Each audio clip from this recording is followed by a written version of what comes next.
Good morning. This is still morning, yes it is. And so the more astute of you will have noticed something.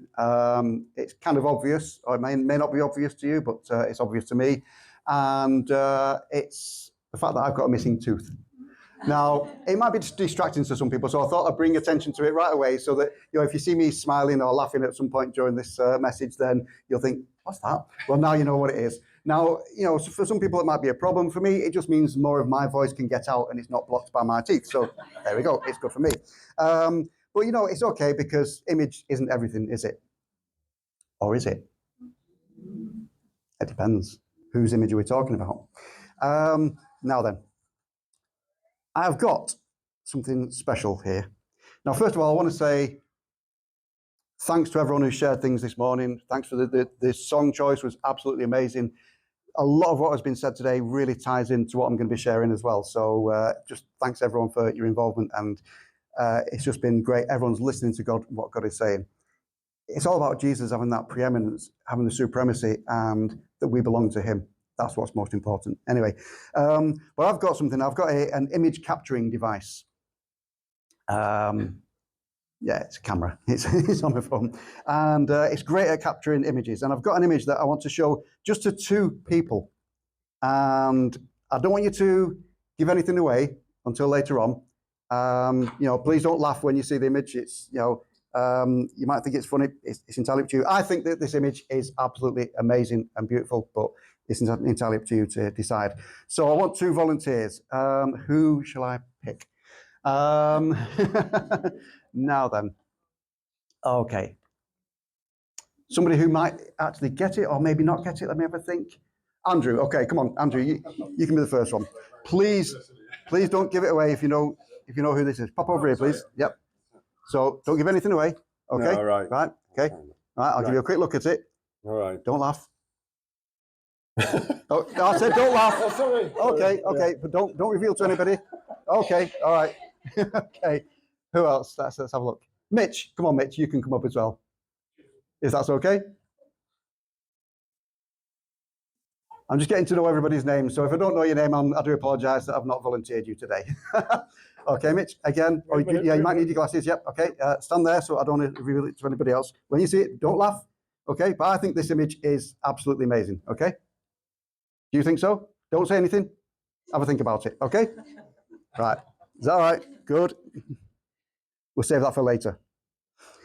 Okay, so my text today is taken from Luke chapter 20, and it's verses 20 to 26. And it's where the chief priests and the teachers of the law had kind of grabbed hold of Jesus and they were trying to catch him in something. So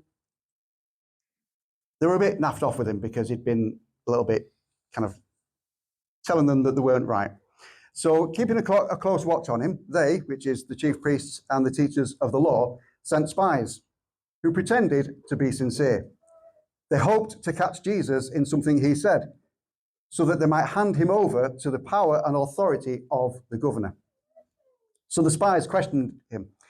Teacher, we know that you speak and teach what is right. Yeah, I'm sure they think that way. And that you do not show partiality, but teach the way of God in accordance with the truth. Very sincere.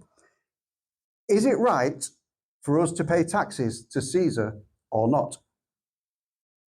Now he saw through their duplicity and he said to them, show me a denarius. That's a Roman coin. Whose image and inscription are on it? Caesar's, they replied. He said to them, then give back to Caesar what is Caesar's, and to God what is God's. They were unable to trap him in what he had said there in public, and astonished by his answer, they became silent.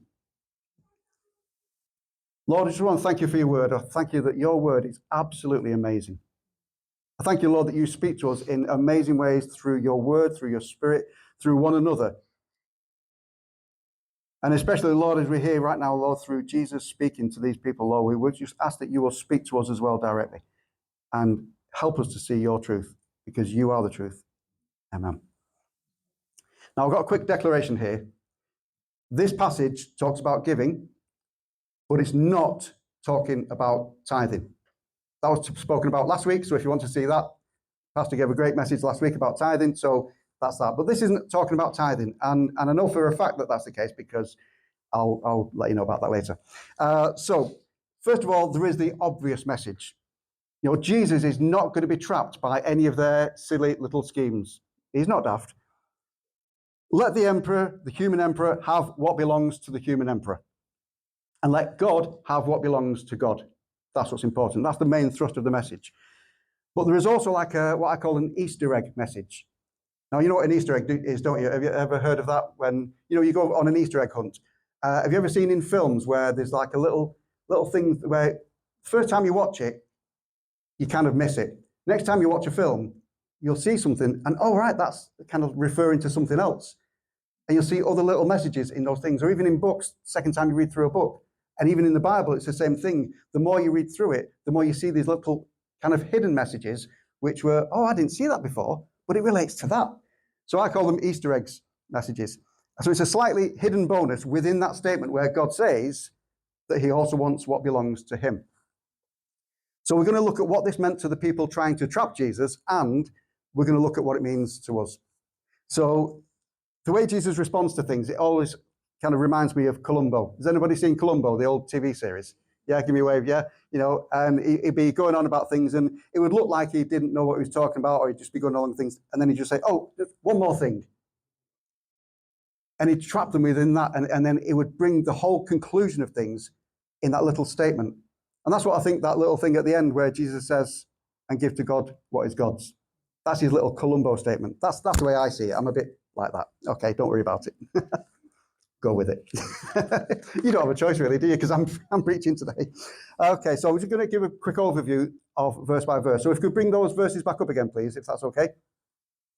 So in verse 20, you know, the chief priests and the teachers of the law, they're preparing to lay this trap for Jesus. And so they send these spies who are passing themselves off as honest in their support of Jesus. But they're trying to catch him out in his words so that they can have some kind of sufficient cause to hand him over to Pilate. Now, this reminds me as well of Proverbs chapter 26, verse 27, where it says, whoever digs a pit will fall into it. And also Psalm 119, verse 110, where it says, the wicked have set a snare for me, but I have not strayed from your precepts. So they were like the ones who dug a pit and they were going to fall into it themselves. But Jesus was one who realized that the wicked have set a snare for him, but he's not strayed from God's ways. He makes sure he knows what's what. So in verse 21, they try to flatter him. They say to him, oh, you do not show partiality. You know, the literal wording of that means you do not receive the face. That's what the literal translation means. And it was like a Semitic saying, and it's a Semitic expression. The Greek word is lambaneis prosopon. That's the amount of Greek I know. I had the opportunity to learn some Greek when I was at university, like the second year, but I decided not to because I had other things to look at. But in the future, I will be looking more at Greek. So if my Greek is wrong, I do apologize for everyone. But you see, by them saying to him, you do not show partiality, you do not receive the face, it's really ironic that Jesus actually proves their point when later on he directs them to give back to Caesar what is Caesar's. He's saying, I'm not receiving that face. So they were kind of like prophetic in what they said, really.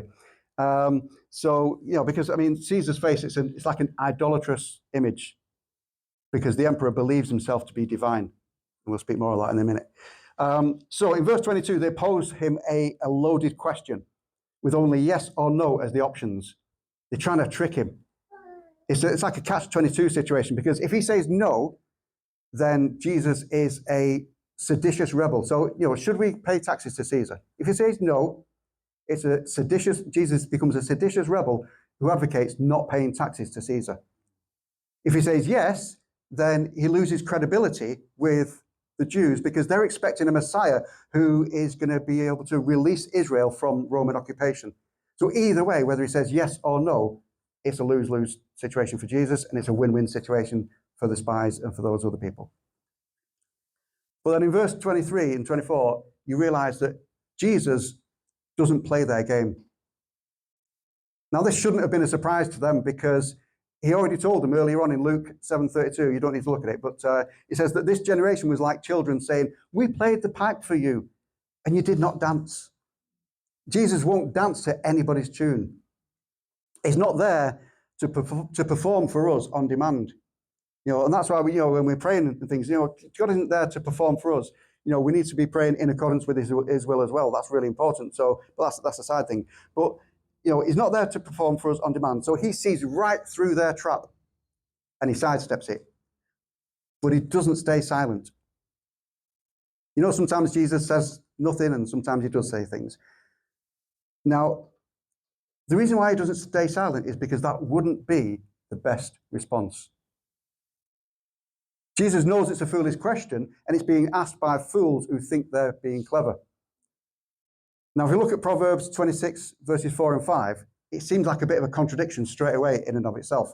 It's not. I'll explain. So it says, we've got there. So we've got Proverbs. Did I put that on the list? Proverbs 26, 4 and 5. There we go. It says, do not answer a fool according to his folly, or you yourself will be just like him. Answer a fool according to his folly, or he will be wise in his own eyes. So first of all, it says, don't answer a fool according to his folly. Then it says, answer a fool according to his folly. Which one should we use? Well, it depends on the circumstance, and also it's both at the same time.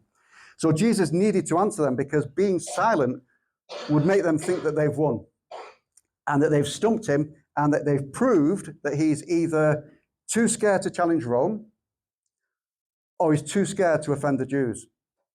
That would happen if he was silent. So Jesus gets to the real heart of the issue. That's what's important. They're asking the wrong question. So he doesn't answer their foolish question, but he helps them to see why their question is foolish by questioning their question and proving their own hypocrisy. So Jesus reverses the trap, and so the accusers become the accused. They dug the pit and they've fallen into it themselves. So he says to them, show me a denarius. Now, this is one of the Roman coins that were being used at that time. And then Jesus asked, whose image and inscription are on it? This is where image becomes important. Now, the coin would have had the image of Tiberius Caesar on it, as well as inscriptions that would have proclaimed him as the Son of God, because his father, Augustus Caesar, was worshipped as a god, and the words Pontifex Maximus, which means Most High Priest, on the reverse side of it. Now think about that. These coins that they were carrying around had the inscription of Caesar on it and the words Most High God, Most High Priest. Son of God, Most High Priest. So their answer proved two things. First of all, these coins were blasphemous to Jews because they depicted a false god and they had that false god's image engraved on them, as well as words that were asserting that Caesar was the chief high priest and the sole mediator between humanity and the gods. Secondly, by being in possession of these coins, these Jewish accusers were accepting Rome's sovereignty in their lives because they were participating in commerce using Roman coins. They were literally carrying around in their purses with them the very things that were completely against what they believed. So in verse 25, Jesus follows up with two very simple instructions. He just says, give to Caesar what belongs to Caesar. Give to God what belongs to God. Now, I like to think that he paused in between those two statements because it seems like he's setting them up for a real lesson here. And that's why I'm going to deal with them slightly separately. So first of all, give to Caesar what is Caesar's. Jesus turned their either or question into a both and answer. Because their version was either you side with Rome by endorsing the tribute tax, which will make all the Jews hate you, or you side with the Jews and oppose the Roman tax, which will make the Roman officials arrest you as a political revolutionary. And their trap, it was very, very clever. Because however Jesus answered, if he played according to their rules, it would be removed from the scene as a potential Messiah that was upsetting the status quo in religious leadership in Israel at the time. So in their eyes, it was a win-win situation. They were thinking, we've got him. It's a classic gotcha question. You know that thing where you might have heard this idea before when you ask somebody, tell me, sir, have you stopped beating your wife? You can only answer yes or no. You're stumped. If you say, yes, I've stopped beating my wife, you're saying, I was beating my wife. You say, no, I haven't stopped beating my wife. Well, you're still beating your wife. You lose all the time. That's the problem with questions like that. But Jesus didn't play with that. Now, the context is also revealing within that whole chapter, because it shows that they were expecting Jesus to most likely not answer, which is brilliant for them. And therefore he was going to lose face in the eyes of both the Romans and the Jews. Because we see at the start of this chapter, the chief priests and the teachers of the law, they were asking him, who gave you authority to teach you these things and just proclaim this good news? So in typical Jesus fashion, he had answered their question with a question, which he likes to do. And he asked them, okay, well, where did John the Baptist's authority come from? Now, their answer was quite revealing, because they said, well, we didn't know. We don't know. The reason for that is because they feared reprisal from God if they said that, yes, he got it from God and he's a prophet, because then, well, why aren't you listening to him? But also reprisal from the people, depending on their answer, because, if they said, no, it's not from God with John the Baptist, the Jews held John as a prophet, so they'd lose face. So they said, oh, we don't know. So then Jesus also then refused to tell them where his authority came from. So they were expecting him most likely to do the same thing here, not say anything, and therefore, great, he would lose face, just like they lost face earlier.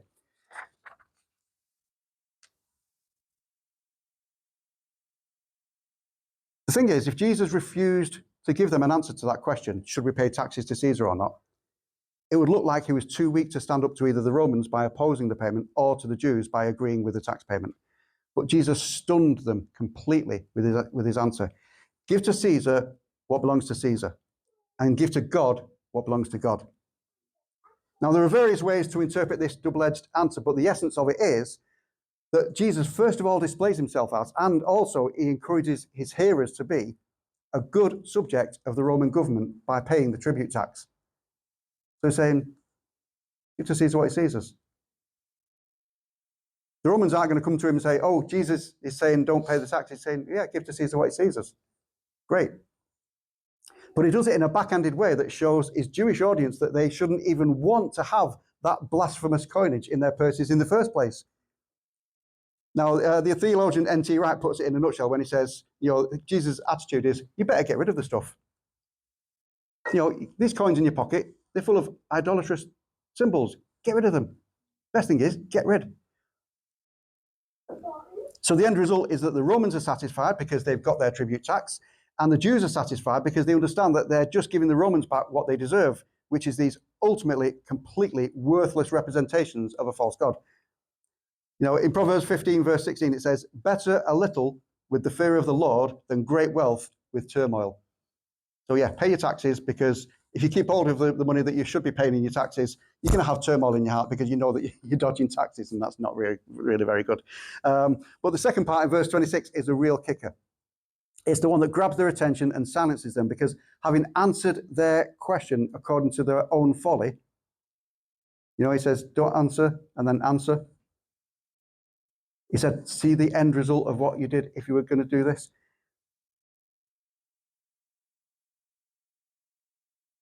By telling them to give to Caesar what belongs to Caesar, he gets to the real issue by saying, give to God what belongs to God.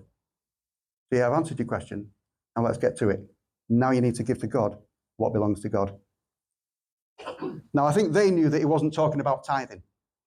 Remember I mentioned that before? Because those chief priests and the teachers of the law, they were already so meticulous about tithing.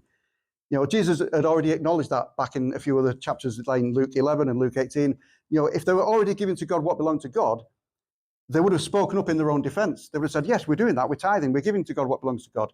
But they were silent because they knew that they weren't doing that. So what is it that belongs to God that they weren't giving him? Well, the most obvious is the temple itself. The temple was supposed to be, for them, a place to worship God and to offer sacrifices to God and for prayer. But as Jesus put it at the end of the previous chapter in Luke, they had made it into a den of robbers. That was in Luke 19, verse 46. And he was referring back to Jeremiah chapter 7, verse 9 to 11. And we'll have a quick look at that.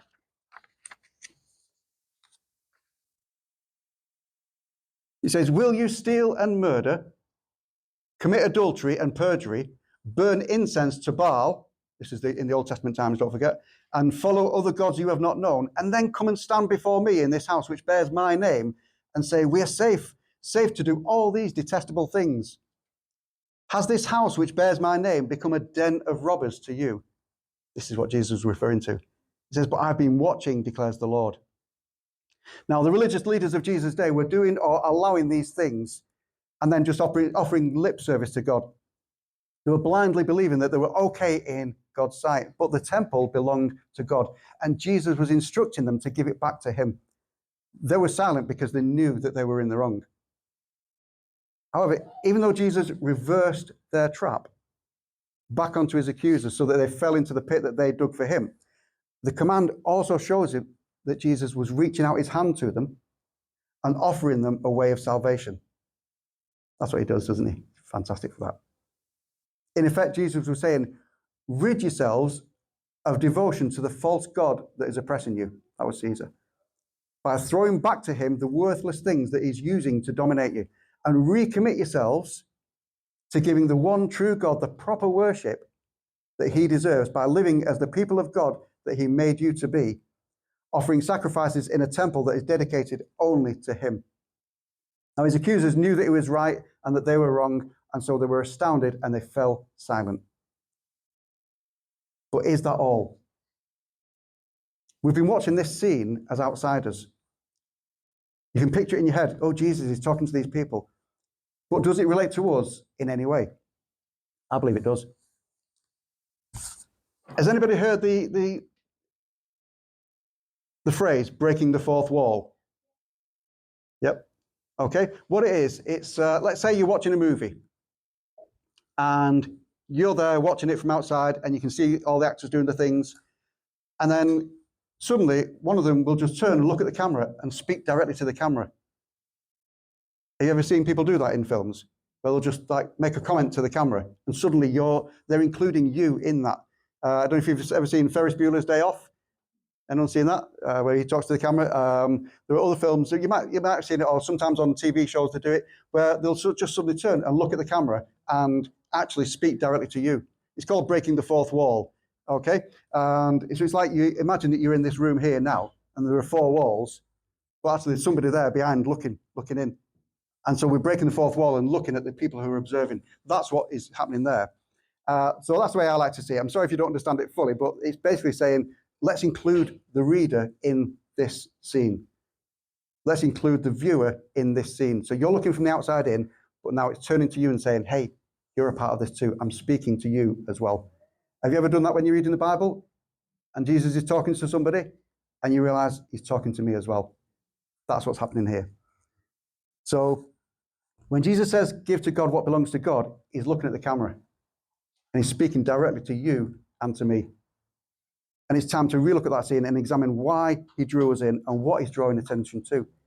So the coin is the important part. It bears the image of Caesar, who is a false god. Jesus asks, whose image is it? Now that word image is the word icon. And it's the same word used in the Greek translation of the Old Testament from Genesis 1, verse 26 to 27. It says, then God said, let us make mankind in our image. That image word there is the same word, icon, that Jesus used. Whose image is this? Let us make mankind in our image. The Greek translation of the Old Testament is exactly the same word. Let us make mankind in our image, in our likeness, so that they may rule over the fish in the sea and the birds in the air, over the livestock and all the wild animals, and over all the creatures that move along the ground. So God created mankind in his own image, icon. In the image of God, he created them. Male and female, he created them. So every human being was made in and bears the image of God. Every human being. You, me, everyone outside there as well. Now, Jesus Christ is the true son. Jesus Christ, who is the true Son of God, not Caesar. Caesar's not the Son of God. Jesus is the true Son of God. We've been singing about it this morning, that he takes preeminence. He is the most high one. He is above all. His name is above everything. That's what's amazing. Jesus is the true Son of God. Now, Jesus, the true Son of God, is the image, the icon of the invisible God. That's in Colossians 1, verse 15. Now, we were made in the image of God. So since Jesus is the image of God, it's his image that we bear. We were made to be his image bearers in this world. And that's why we're described as Christian, Christian, Christ-like. Just as the coins that bore the image of Caesar belong to Caesar and should be given back to Caesar, to be used according to Caesar's own discretion, of course. So every human being ever created belongs to God because we bear the image of God, and we should be given back to God to be used according to God's own discretion. What does that look like? First of all, I want to ask Andrew and Mitch. Can you remember the image that I showed you? Yes. Okay. Now, do you think it was the same image? You don't? Do you two think it was the same image? Do you reckon you saw the same image? I saw one image. Andrew saw another image. So you think Andrew saw a different image? Okay, great. Andrew, do you think that Mitch saw the same image as you? Or a different image? Different image. Okay. Right then. Okay. In a way, you saw the same image. I'll let you know. I'll show you all, okay? You might have to come close, but at the end of the day, look, there's the image that I showed them.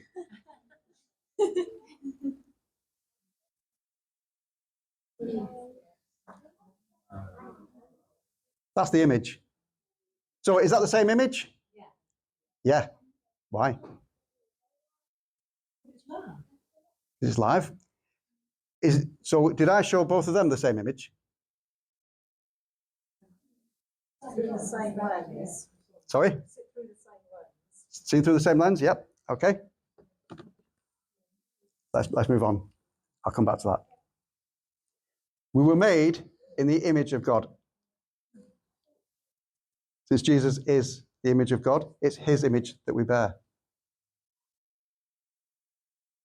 If you bear the image of God, did you see the same image? When you look around, do you see the image of God in everyone you see? So what does it look like? Well, this is the context of where Paul mentioned that Jesus is the image of the invisible God. He said it's to the Colossians in Colossians 1, verses 9 to 20. He said, we continually ask God to fill you with the knowledge of his will through all the wisdom and understanding that the Spirit gives, so that you may live a life worthy of the Lord and please him in every way, bearing fruit in every good work, growing in the knowledge of God. This is what being the image bearer of God is about. Being strengthened in power, with all power according to his glorious might, so that you may have great endurance and patience, and giving joyful thanks to the Father, who has qualified you to share in the inheritance of his holy people in the kingdom of light. For he has rescued us from the dominion of darkness, from Caesar's dominion, from the world's dominion, and brought us into the kingdom of the Son he loves, in whom we have redemption, the forgiveness of sins. The Son is the image of the invisible God, the firstborn over all creation. For in him all things were created, things in heaven and on earth, visible and invisible, whether thrones or powers or rulers or authorities, all things have been created through him and for him. He is before all things, and in him all things hold together. And he is the head of the body, the church. He is the beginning and the firstborn from among the dead, so that in everything he might have the supremacy. That's what we were singing this morning, that he is above all powers, above all kings, above all thrones and dominions, everything. But God was pleased to have all his fullness dwell in him, in Jesus, and through him to reconcile to himself all things, whether things on earth or things in heaven, by making peace through his blood shed on the cross. Now, additionally, we can look at 1 Corinthians 3, where we see that together we are God's sacred temple in which God's Spirit dwells. Remember how Jesus was speaking to the Jews and saying to them, they need to make sure that the temple is dedicated to God. Don't let it become a place where you're just offering lip service. Well, we are together the sacred temple in which God's Spirit dwells. And just as those Jews were instructed to keep the temple of God pure and undefiled, we are likewise instructed to look after one another and not to quarrel, not to be jealous of one another. And in 2 Corinthians 5, it tells us that God wants reconciliation. We were singing about it before, about being reconciled to God. Draw me close to you. And God gives us that ministry of reconciliation. So to conclude, this passage in Luke 20, it shows us that whatever bears an image ultimately belongs to the one whose image it bears. So the coins that bore the image of Tiberius Caesar ultimately belonged to Tiberius Caesar. Give it back to him. We don't want that. It's an idol. It's an idolatrous image. Get rid of it. We bear the image of the true God, Jesus Christ, not a false God. He was declaring, and he's declared all the time, that he is the true God, that these false gods are not to be worshipped, but he is. So we should respond, because we belong to God, we should respond by returning ourselves to the one who created us, to the one who owns us, to the one whose image we bear.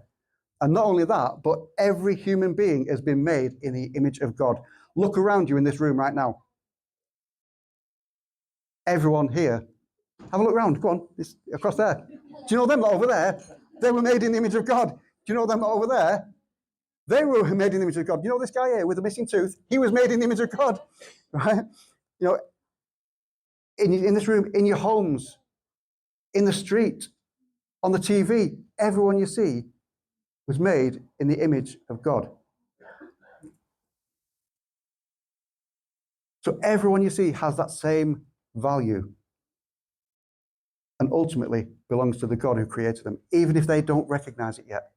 You know, I'm glad what you said before, Peter, about the fact that we need to give ourselves to God. We need to return to God.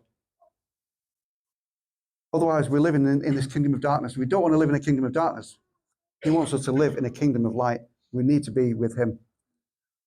So they might not recognize it yet, like that mirror illustration. You know, when you look at it, you see this face.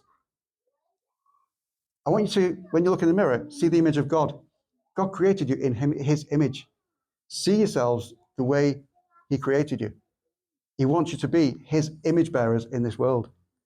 We've been told to give back to God what belongs to God. And that's why we've also got the ministry of reconciliation. We speak to other people. We let people know, hey, God created you. He loves you. He wants you back in his kingdom. You're special to him.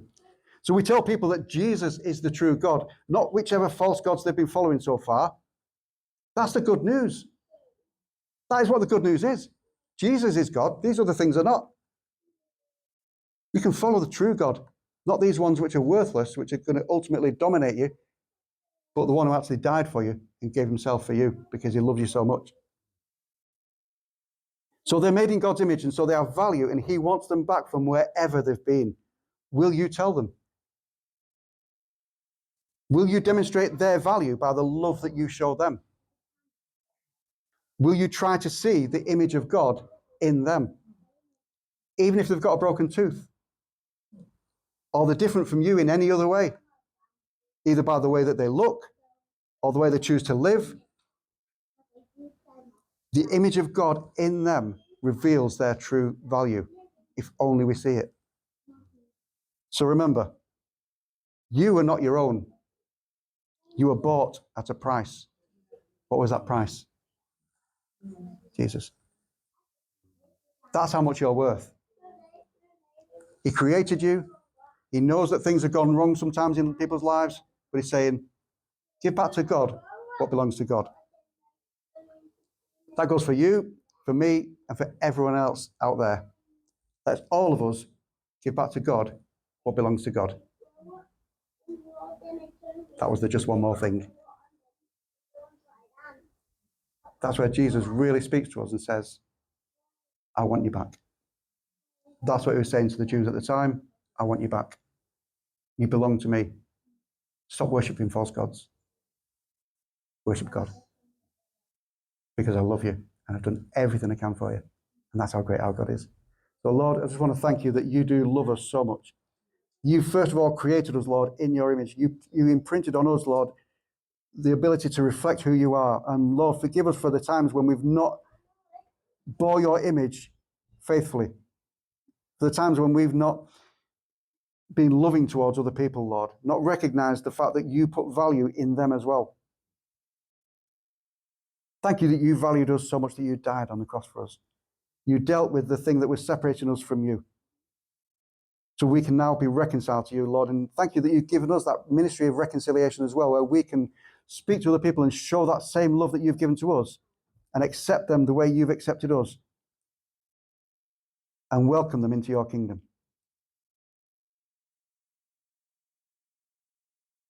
We love you, Lord. Thank you that you love us. Amen.